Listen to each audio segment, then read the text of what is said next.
мислите вие пратениците ќе успеат да се договорат дека ќе имаме двотретинско мнозинство во собранијата?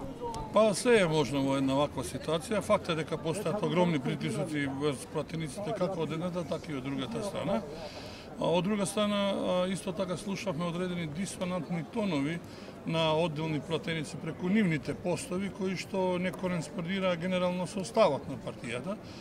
Трето, очигледно овој период кој што треба овие десетина дена нели да го оставаат за време на расправа, ќе биде период на кој што уште зголемен притисок ќе се врши, така да отворено е сето како опција, поготово што јас наистина сум непријатно изненаден, токму со барањето за помирување, кое што го кажа, значи помирување да, како помирување, меѓутоа тоа не треба да биде алузија дека треба да има амнестија за случувањето од 27 март или април, не знам како беше тачно.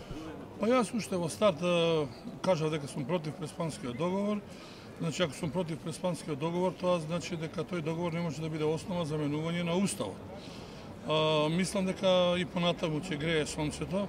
Факт е дека имаме огромен притисок, меѓутоа и тие мора да и меѓународната заедница мора да го разбере гласот на народот, самата согласност дека самата факт дека 2/3 не го дале својот глас за овој договор, јасно укажува дека таа 1/3 не може да биде легитимна во делот на донесувањето на сите понатамошни постапки кои што се поврзани со имплементација на договорот од Преспа.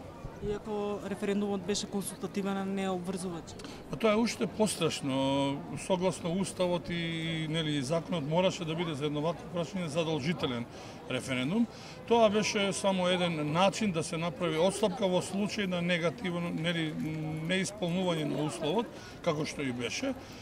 Впрочем, тие во старт кажаа без разлика каков да биде консултативниот референдум, постапката продолжува и понатаму. Тоа беше една обична игра за граѓаните со цел да се задоволи формата, меѓутоа не и содржината. По претпоставка, ако одиме на избори, кои се вашите прогнози? Ако одиме на избори, сигурно дека треба да одиме на избори согласно изборниот законник, а тој јасно ги налага правилата од пржина. Во една таква ситуација отворени се сите опции, сигурно дека партиите кои што го поддржуваа бојкотот, односно оние кои што добија поголем број на гласови на референдумот, доколку настапат заеднички, сигурно дека ќе имаат поголем успех на престојните избори.